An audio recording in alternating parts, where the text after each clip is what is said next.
ويصل قطار الأرقام إلى محطته الأخيرة اليوم. اليوم هو ترتيب رقم 30، وده آخر وأكبر عدد ذكر في القرآن الكريم، اللي ترتيبه 30 في الأرقام التي ذكرت في القرآن الكريم، وهو العدد 100,000. وأرسلناه إلى 100,000 أو يزيدون.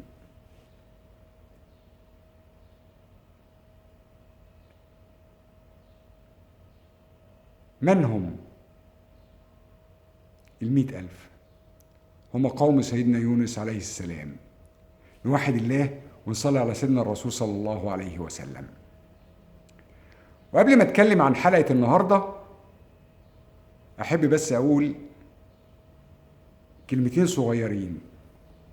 انا مش شيخ ولا صوفي ولا داعية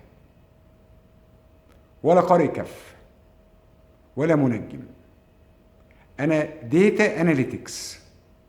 دي وظيفة جديدة، حاجة جديدة. ناس كتير قوي ما تعرفش يعني ايه داتا اناليتكس، او محلل البيانات، او معد البيانات. بتاخد الارقام عشان تطلع معلومات، تاخد داتا وتشوف صورة كاملة وتحلل هذه الصورة وتساعد متخذ القرار ان هو ياخد القرار السليم. زي بالظبط كده ما في مدير للحوكمة دلوقتي، بقى في عندنا مدير للمخاطر، بقى في عندنا التالنت مانجر، بقى في عندنا الانترنال كنترول مانجر. كل دي وظائف جديدة. أكبر شركات العالم بتدي الديتا اناليتكس أكبر مرتب في الشركة كلها، لأن له ده هو اللي بيفلتر، هو ده اللي بيدي الصورة كاملة لمتخذ القرار عشان يساعده انه ياخد القرار الصح والسليم. نرجع لحلقتنا والمحطة رقم 30 والعدد 100,000.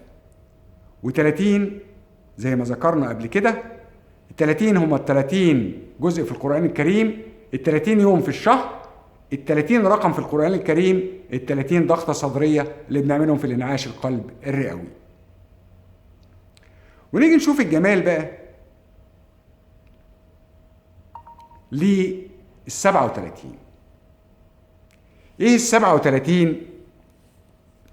ال37 هي ترتيب الصورة التي ذكر فيها العدد 100,000.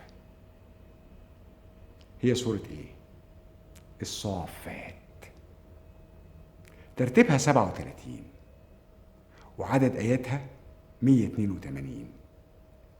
والآية التي ذكر فيها 100,000، اللي ذكر فيها 100,000، هي الآية رقم 147. و37 عدد فردي، وعكسها 73 برضو عدد فردي. طب انت توهتنا، هو انت تقصد ايه بال37 وال73؟ ال73 الكود بتاع كلمة الله، لفظ الجلالة الله، ألف لام لام ه يساوي 73. أيوة، فكرتك بحرب 73 اللي انتصرنا فيها بالله أكبر. الله 73 أكبر. كنا فين؟ 10 رمضان. 10 ترتيب سورة يونس، سيدنا يونس عليه السلام، وعدد آياتها 109. ما تنساوش، هنرجع له تاني. سورة الصفات اللي ترتيبها 37،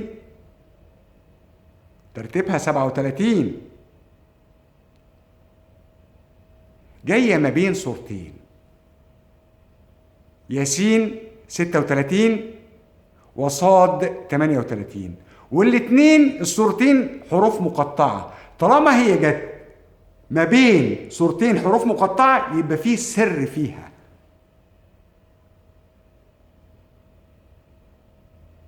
ياسين من الحروف النورانية المقطعة 36، وصاد من الحروف النورانية المقطعة ودي 38. لو حسبنا 36 37 38 جمعناهم مع بعض يطلعوا 111. الله الواحد الأحد، التوحيد. احنا جمعنا ايه؟ ترتيب بتاع الصور 36 37 38. لما نيجي نجمعهم بقى 6 و3 9، 7 و3 10، 8 و3 11، جمعهم لقيهم 30. هم نهاية ال30 والرقم 30، وال30 رقم الذين ذكروا في القرآن الكريم. طب لو ضربناهم في بعض 6 في 3 ب18، 7 في 3 ب21، 3 في 8 ب24، نجمعهم مع بعض يديني 63 عمر المصطفى صلى الله عليه وسلم. طب ما نيجي نحسب كمان الآيات، عدد الآيات. سورة ياسين 83، الصفات 182، وسورة صاد 88. نجمعهم نلاقيهم 3 5 3.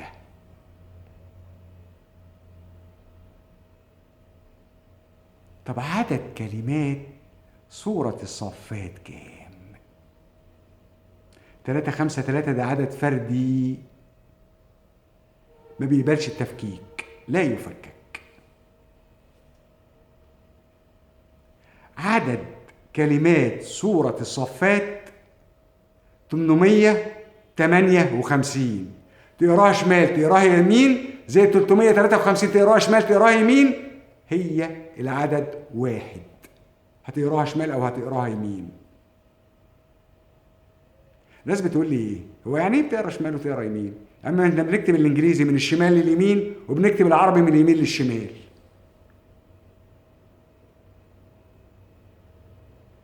طب تعالوا بقى نشوف حاجة تانية.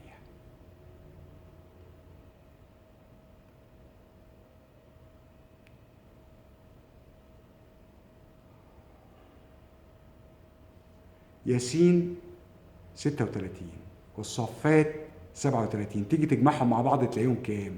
73 عكس ال37 اللي قلنا كلمة الله.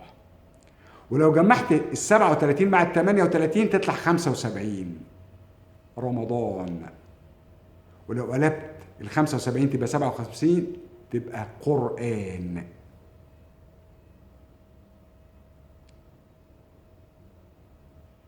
رقم 10 وآياتها برضو 109 1 9. يعني انت بتشوف الواحد وبتشوف التسعة، الرقمين يعني الرقمين الوحيدين اللي انت بتقراهم انجليزي، بتقراهم عربي، بتقراهم فرنساوي، بتقراهم هتقراهم هم 19. الواحد واحد والتسعة تسعة. لو شفتها في اي حتة في اي لغة هتعرف تقراهم. وال19 هم الملائكة حراس جهنم. و19 هو أول عدد ذكر في القرآن الكريم في سورة المدثر في الآية رقم صح 30. نوحد الله ونصلي على سيدنا الرسول صلى الله عليه وسلم.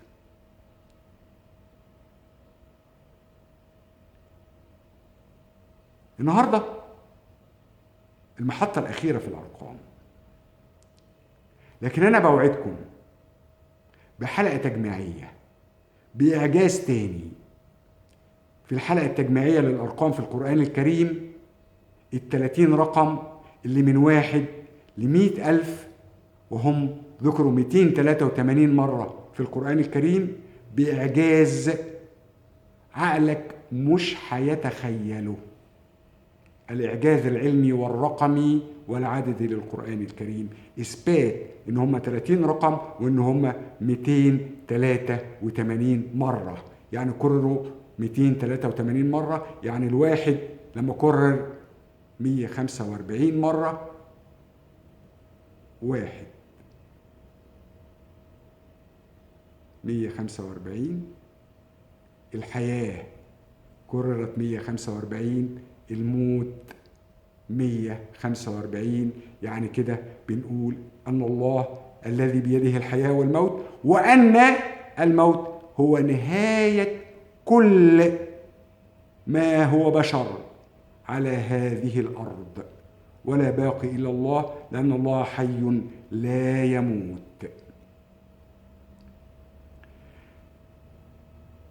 الحلقات اللي أنا عملتها 30